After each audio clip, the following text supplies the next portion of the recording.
आज हम आपको पढ़ाने वाले हैं प्रेजेंट इंडेफिनिट टेंस, जिसको सिंपल प्रेजेंट टेंस भी कहा जाता है।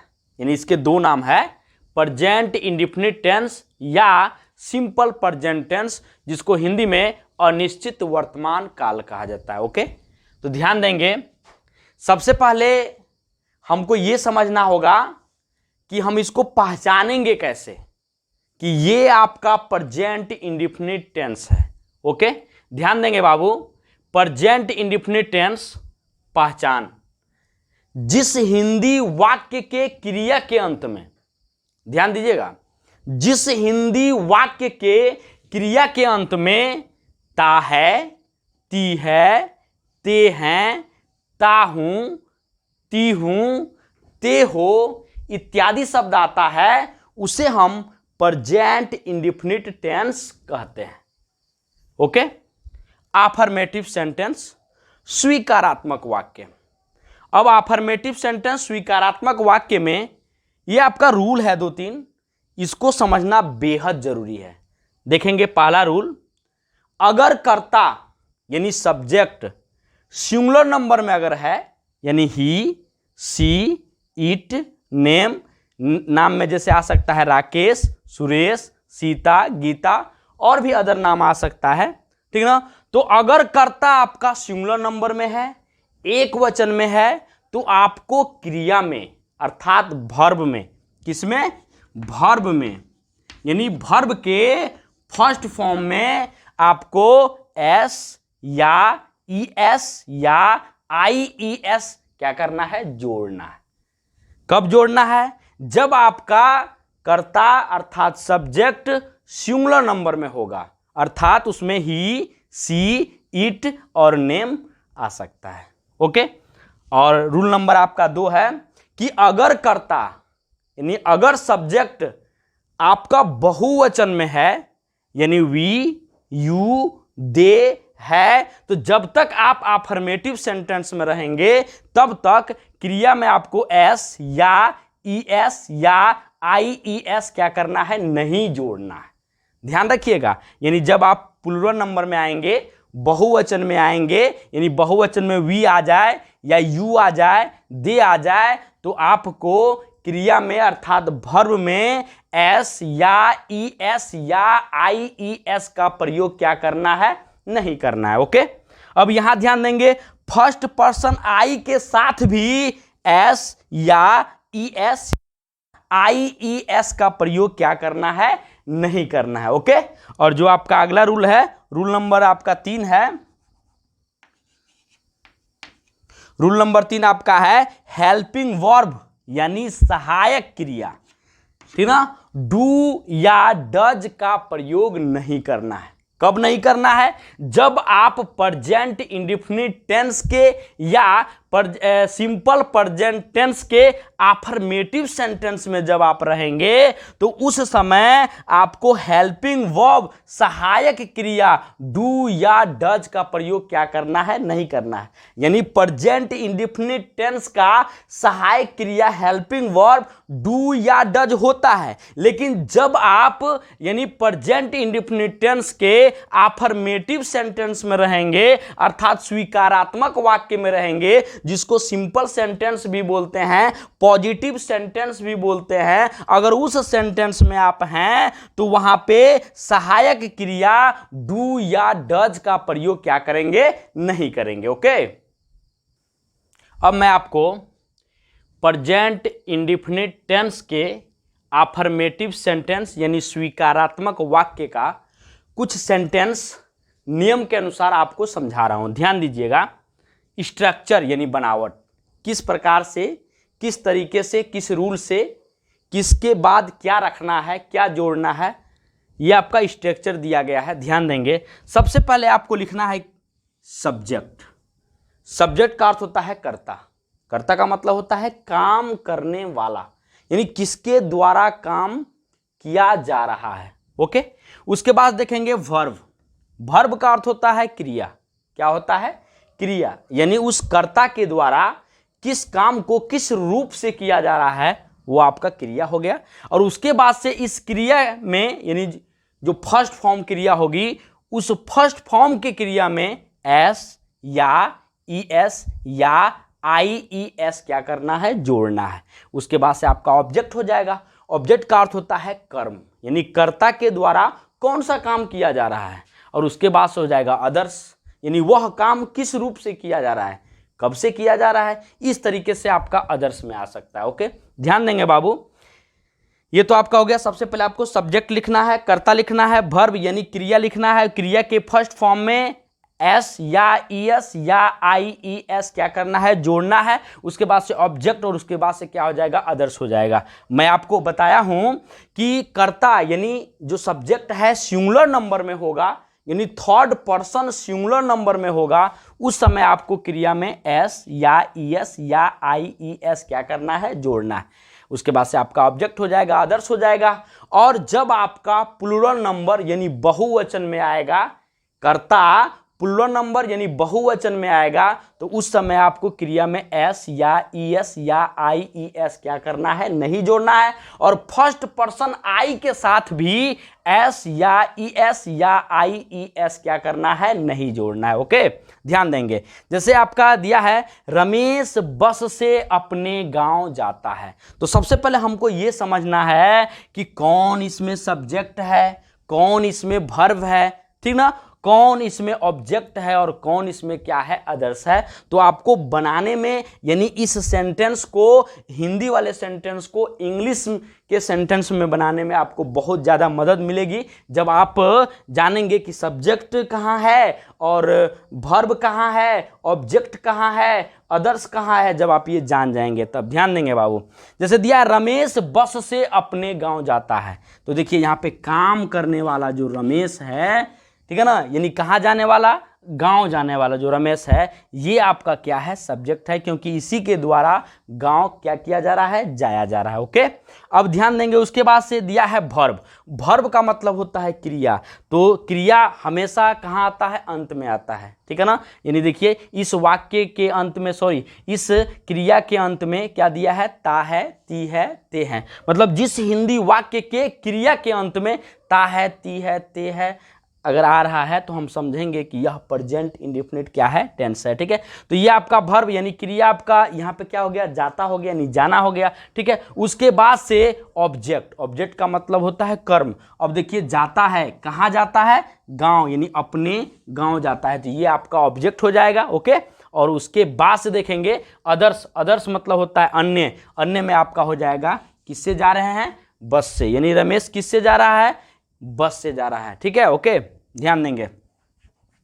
यहां पे सबसे पहले रूल बता रहा है कि सब्जेक्ट को लिखिए। सब्जेक्ट आपका क्या है, रमेश, तो यहां पे सबसे पहले आपका क्या हो जाएगा, रमेश हो जाएगा। ओके, अब उसके बाद से देखिए यहां पे रूल हमारा कह रहा है कि वर्ब में, यानी वर्ब के फर्स्ट फॉर्म में एस या ईएस या आईईएस क्या करना है, जोड़ना है। कब, जब आपका जो कर्ता है यानी जो सब्जेक्ट है सिंगुलर नंबर में होगा तब, यानी थर्ड पर्सन किसमें, सिंगुलर नंबर में होगा, तब आपको वर्ब में एस या ईएस या आईईएस क्या करना है, जोड़ना है। तो रमेश का रमेश हो गया। क्रिया, क्रिया यहाँ पे क्या है, जाना है, तो जाना का अंग्रेजी क्या हो जाएगा, गो हो जाएगा। क्या हो जाएगा, गो। अब ध्यान देंगे, मैं आपको रूल में बताया था कि अगर किसी भी क्रिया के अंत में अगर ओ आ रहा है, सी एच आ रहा है, एक्स आ रहा है, डबल एस आ रहा है, ठीक है ना, तो वहां पे हम क्या जोड़ते हैं, ई एस जोड़ते हैं। ठीक, तो यहां पे आपका क्या हो जाएगा, ई एस हो जाएगा। और एक स्थान से दूसरे स्थान जाने के लिए हम किसका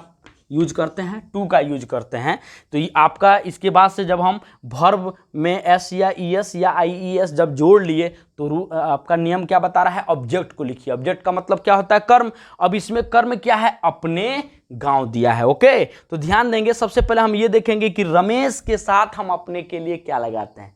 तो रमेश आपका क्या है, पुरुष है, तो पुरुष यानी ही हुआ, और ही के साथ हम अपने के लिए क्या लगाते हैं, हिज लगाते हैं। ओके, तो गोज टू, और क्या हो जाएगा यहाँ पे आपका हिज हो जाएगा, और गांव का अंग्रेजी क्या हो जाएगा, विलेज हो जाएगा। ओके, और विलेज हो गया। उसके बाद से देखिए दिया है अदर्स, अदर्स का मतलब होता है अन्य। अब अन्य में आ गया किससे जा रहे हैं, बस से, तो बस से यानी किसी भी साधन से कहीं अगर जा रहे हैं, ठीक है, या किसी भी साधन का यूज कर रहे हैं और उससे कहीं जा रहे हैं, किसी भी स्थान को जा रहे हैं, तो हम वहां पे बाई का प्रयोग करते हैं। तो यहाँ पे आपका हो जाएगा बाई, और उसके बाद से बस का अंग्रेजी क्या हो जाएगा, बस हो जाएगा। ओके, यहां ध्यान देंगे तुम लोग क्रिकेट खेलते हो। ओके, तो सबसे पहले तुम लोग यानी सब्जेक्ट को लिखना है, तो सब्जेक्ट तुम लोग है तो तुम लोग का अंग्रेजी क्या हो जाएगा, यू हो जाएगा।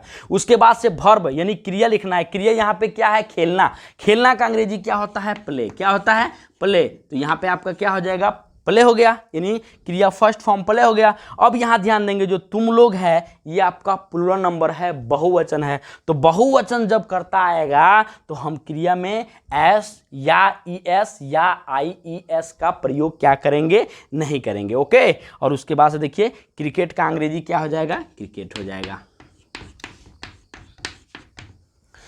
यहाँ मैं अपना पाठ याद करता हूं। ओके, तो सबसे पहले देखिए यहाँ पे जो सब्जेक्ट है वो आपका क्या है, मैं है, तो मैं का अंग्रेजी क्या हो जाएगा, आई, क्या हो जाएगा, आई हो जाएगा। उसके बाद से देखिए आपका रूल बोल रहा है कि क्या लिखिए, वर्ब, वर्ब यानी क्रिया लिखिए, क्रिया यहाँ पे क्या है, याद करना, तो याद करने का अंग्रेजी क्या होता है बाबू, लर्न, क्या होता है, लर्न होता है। तो आई हो गया, और याद करने का अंग्रेजी क्या हो गया, लर्न हो गया। और देखिए मैं के साथ अपना के लिए, किसके लिए, अपना के लिए हम किसका प्रयोग करते हैं, माई का प्रयोग करते हैं। आई के साथ अपना के लिए किसका प्रयोग करते हैं, माई का प्रयोग करते हैं। और उसके बाद से पाठ का अंग्रेजी क्या हो जाएगा, लेसन हो जाएगा। ओके,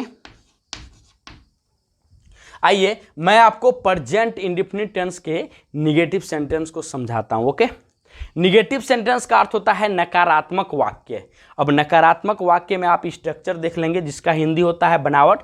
सबसे पहले आपको लिखना है सब्जेक्ट, क्या लिखना है, सब्जेक्ट। उसके बाद से सहायक क्रिया अब यहां से प्रयोग करना है, यानी जब तक आप अफर्मेटिव सेंटेंस में रहेंगे, किसके, प्रेजेंट इंडेफिनिट टेंस के, जब तक आप अफर्मेटिव सेंटेंस में रहेंगे अर्थात सिंपल सेंटेंस में रहेंगे या पॉजिटिव सेंटेंस में रहेंगे, तब तक आपको हेल्पिंग वर्ब डू या डज का प्रयोग क्या करना है, नहीं करना है। लेकिन जैसे ही आप यानी प्रेजेंट इंडेफिनिट टेंस के निगेटिव सेंटेंस में पहुंचेंगे, नकारात्मक वाक्य में पहुंचेंगे, तो वहां पे आपको सहायक क्रिया यूज करना होगा, क्या, डू या डज। तो आपको यह जानना होगा कि कहां पे डू का यूज करते हैं और कहां पे डज का यूज करते हैं। ठीक है, तो ध्यान देंगे जब आपका यानी जो करता है सिंगुलर नंबर में होगा, एक वचन में होगा, जैसे ही, सी, इट या कोई एक नाम आता है, तो वहां पे हम जो सहायक क्रिया है वह डज का प्रयोग करते हैं। किसका प्रयोग करते हैं, डज का। और जब आपका कर्ता प्लूरल नंबर में आए अर्थात बहुवचन में आए, तो वहां पे सहायक क्रिया हम डू का प्रयोग करते हैं, यानी वी, यू, दे के साथ हम डू का प्रयोग करते हैं। और फर्स्ट पर्सन आई के साथ भी हम किसका प्रयोग करते हैं, डू का प्रयोग करते हैं, यहां पे हेल्पिंग वर्ब के रूप में, सहायक क्रिया के रूप में। ओके, और उसके बाद से आपको क्या करना है, नहीं दिया है तो नॉट लगाना है, और उसके बाद से वर्ब का कौन सा फॉर्म, फर्स्ट फॉर्म। अब निगेटिव से हम क्या करेंगे, जो क्रिया में हम एस या ई एस या आई ई एस जोड़ रहे थे वो यहां पे जोड़ना क्या है, नहीं है, यानी एस या ई एस या आई ई एस का प्रयोग क्या करना है बाबू, नहीं करना है। यानी यहां पे क्या हो जाएगा, वर्ब का ओनली फर्स्ट फॉर्म लिखेंगे, उसके बाद से आपका ऑब्जेक्ट हो जाएगा, और उसके बाद से आपका क्या हो जाएगा, अदर्स हो जाएगा। सेंटेंस देखेंगे, वह एक मधुर गीत नहीं गाती है। ठीक है, तो सबसे पहले देखिए गाती है, तो यहां पे जब ती दे दिया तो यानी स्त्रीलिंग का बोध हो रहा है। ठीक है ना, तो यहां पे वह का अंग्रेजी ही नहीं क्या लिखेंगे, सी लिखेंगे, तो यहां पे आपका क्या हो जाएगा बाबू, सी हो जाएगा। ओके, यानी हमने सब्जेक्ट वह का अंग्रेजी क्या लिखा, सी। अब यहां पे देखेंगे कि डू लगेगा या डज, यानी डू का यूज करेंगे या डज का यूज करेंगे। तो जो आपका सी है ये आपका थर्ड पर्सन एक वचन है। थर्ड पर्सन कितना वचन है, एक वचन है, अर्थात सिंगुलर नंबर में है, तो डू या डज में किसका यूज करेंगे, डज का यूज करेंगे। तो यहां पे आपका क्या हो जाएगा बाबू, डज हो जाएगा। और नहीं दिया है तो नहीं के लिए क्या लगा लेंगे, नॉट लगा लेंगे। ठीक है, और उसके बाद से देखिए वर्ब का फर्स्ट फॉर्म, यानी इसमें ढूंढेंगे क्रिया कौन है, तो क्रिया यहाँ पे क्या है, गाती, ठीक है ना। तो गाती का अंग्रेजी क्या हो जाएगा, सिंग, क्या हो जाएगा, सिंग। और उसके बाद से देखिए ऑब्जेक्ट, ऑब्जेक्ट आपका है एक मधुर गीत, तो एक का अंग्रेजी क्या लिखेंगे, ए, और मधुर का अंग्रेजी होता है स्वीट, क्या होता है, स्वीट, और गीत का अंग्रेजी क्या हो जाएगा, सॉन्ग हो जाएगा। ये जो गीत है आपका, ये आपका ऑब्जेक्ट है, और गीत की अंग्रेजी हम क्या लिखते हैं, सॉन्ग लिखते हैं। ओके, यहां ध्यान देंगे, हम लोग एक पत्र नहीं लिखते हैं, हम लोग एक पत्र क्या करते हैं, नहीं लिखते हैं। तो सबसे पहले हमारा रूल बोल रहा है कि आप सब्जेक्ट को लिखिए, सब्जेक्ट इसमें क्या है, हम लोग, और हम लोग का अंग्रेजी क्या होता है, वी, क्या होता है, वी। अब वी के साथ ये तय करना है कि सहायक क्रिया अर्थात हेल्पिंग वर्ब क्या लगेगा, डू लगेगा या डज लगेगा, मतलब डू का यूज करेंगे या डज का यूज करेंगे। ओके, तो ध्यान देंगे जो वी है आपका, यह आपका प्लूरल नंबर है, बहुवचन है। ओके, तो जब ये बहुवचन है तो हम यहाँ पे सहायक क्रिया किसका यूज करेंगे, डू का यूज करेंगे। तो वी के बाद से क्या लगा लेंगे बाबू, डू, और नहीं के लिए क्या हो जाएगा, नॉट हो जाएगा। उसके बाद से वर्ब का फर्स्ट फॉर्म लिखना है, अर्थात क्रिया का पहला रूप लिखना है। तो यहाँ पे लिखना, लिखते दिया है, तो लिखना का अंग्रेजी क्या होता है, राइट, WRIT। तो यहाँ पे आपका हो जाएगा WRIT, राइट हो गया। और क्या लिखते हैं, एक पत्र, जो आपका ऑब्जेक्ट के रूप में आ जाएगा, ए लेटर यहाँ पे लिख देंगे, ए लेटर। ओके, उसके बाद से आपका फुल स्टॉप हो जाएगा।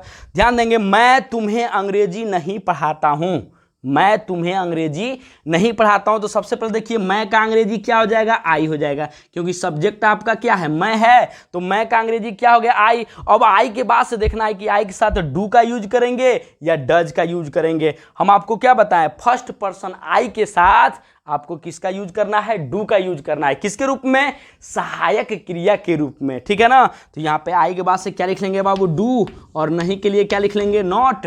ओके, उसके बाद से दिया है पढ़ाता, यानी क्रिया लिखना है आपको, वर्ब का फर्स्ट फॉर्म, यानी क्रिया यहाँ पे क्या है, पढ़ाना, पढ़ाना का अंग्रेजी होता है टीच, क्या होता है, टीच। तो यहाँ पे आपका हो जाएगा टीच, क्या हो जाएगा, टीच हो जाएगा। उसके बाद से करा ऑब्जेक्ट, ऑब्जेक्ट क्या है, पढ़ाता हूँ, किसे, तुम्हें पढ़ाता हूं। तो यहाँ पे आपका हो जाएगा यू, क्या हो जाएगा बाबू, यू। और उसके बाद से क्या पढ़ाता हूं, अंग्रेजी, तो इसके बाद से क्या हो जाएगा, इंग्लिश हो जाएगा, अदर्स के रूप में। ओके, जबकि ये भी आपका इंग्लिश भी यहाँ पे क्या है, ऑब्जेक्ट है, और यू भी आपका क्या है, ऑब्जेक्ट है। ओके, अगर आपको मतलब सहायक क्रिया यूज, जैसे कहाँ डू का प्रयोग करना है, कहाँ डज का प्रयोग करना है, नहीं समझ में आ रहा, थोड़ा सा इधर ध्यान देंगे। ओके, जैसे मान चलिए कि एक वचन,